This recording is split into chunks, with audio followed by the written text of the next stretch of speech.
ఇలాంటి వ్యక్తులకు పొరపాటున కూడా సాయం చేయొద్దు. లేదంటే జీవితాంతం విచారించాల్సి ఉంటుందట. ఆచార్య చాణక్యుడు పండితుడు, రాజనీతిజ్ఞుడు. చాణక్యుడు మానవ జీవితం, పాలన వంటి ప్రతి సమస్యపై తన అభిప్రాయాన్ని వివిధ పుస్తకాల ద్వారా వ్యక్తం చేశాడు. నేటికీ ప్రజలు ఆయన బోధనలను అనుసరిస్తారు. చాణక్యుడు రాసిన నీతి శాస్త్రంలో మానవ నైజాన్ని నేటి యువతీ యువకులు తెలుసుకోవడం మేలు చేస్తుందని పెద్దలు చెబుతారు. నిజానికి ఎవరికైనా సహాయం చేయడం చాలా మంచిదని భావిస్తారు. చిన్నతనం నుండి ఎల్లప్పుడూ ఒకరికొకరు సహాయం చేసుకోవాలని పాఠశాలల్లో, ఇంట్లో నేర్పిస్తారు కూడా. సహాయం చేయడం చాలా మంచి గుణంగా పరిగణించబడుతుంది. ఆచార్య చాణక్యుడు కూడా ప్రజలకు సహాయం చేయడం మంచిదని చెప్పాడు. అయితే ఇదే సమయంలో ఎంత అవసరం అయినా సరే సహాయం చేయకూడని వ్యక్తులు కూడా ఉన్నారని చెప్పాడు. అలాంటి వ్యక్తులకు సాయం చేస్తే సాయం చేసిన వ్యక్తి కూడా నష్టపోవాల్సి రావచ్చని తెలిపాడు. మద్యానికి బానిస అయిన వ్యక్తులకు, మద్యం, మత్తుకు బానిస అయిన వారిని పెద్దగా నమ్మలేం. ఎందుకంటే వీరు ఇచ్చే ఎటువంటి కమిట్మెంట్లను విశ్వసించలేము. అంతేకాదు, మత్తుకు బానిస అయిన వ్యక్తులు బాధ్యతల నుండి తప్పుకోవడం ప్రారంభిస్తారు. మద్యం మత్తులో ఉన్నప్పుడు ఒకలా, మత్తులో లేనప్పుడు ఒకలా. వీరి మానసిక స్థితి భిన్నంగా ఉంటుంది. మద్యం తీసుకునే వ్యక్తులు త్వరగా విషయాలను మరచిపోతారు. డబ్బును కూడా నీటిలా ఖర్చు చేస్తారు.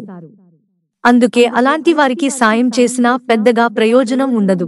అసంతృప్తితో ఉన్న వారికి జీవితంలో సంతృప్తి చెందడం చాలా ముఖ్యమైనదిగా పరిగణించబడుతుంది. సగానికి పైగా జనం తాము సమస్యలో ఉన్నామనే భావనతోనే ఉంటారు. జీవితంలో ఏ విషయంలోనైనా సంతృప్తి చెందని వ్యక్తులు ఎప్పుడూ విచారంగానే ఉంటారు. సంతోషంగా లేని వ్యక్తి ఎంత ప్రయత్నించినా అతను ఎప్పుడూ సంతోషంగా ఉండడు. అలాంటి వ్యక్తిని ఏ విధంగానూ సంతోషపెట్టలేము.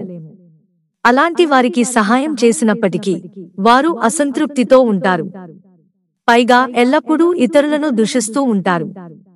తమ పరిస్థితులకు ఇతరులను బాధ్యులుగా భావిస్తారు. అటువంటి పరిస్థితిలో అసంతృప్తితో ఉండే వారికి సహాయం చేసినా ఫలితం ఉండదు.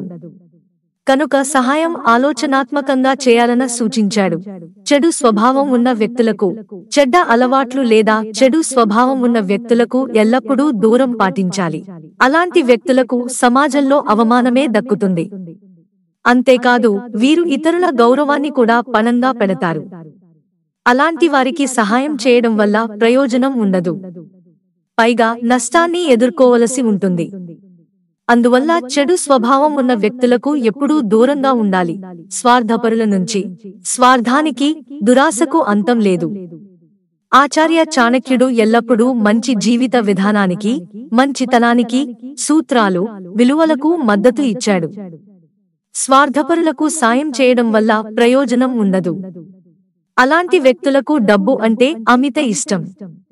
తమ సంపద పట్ల పిచ్చితనంతో ఉంటారు. తమ లోకం నుంచి బయటపడరు. అందువల్ల స్వార్థపరులకు సాయం చేయడానికి బదులుగా వీరికి ఎంత దూరంగా ఉంటే అంత మంచిది. మిత్రులారా, ఛానల్ సబ్స్క్రైబ్ చేసుకోవడం మర్చిపోకండి. ధన్యవాదాలు.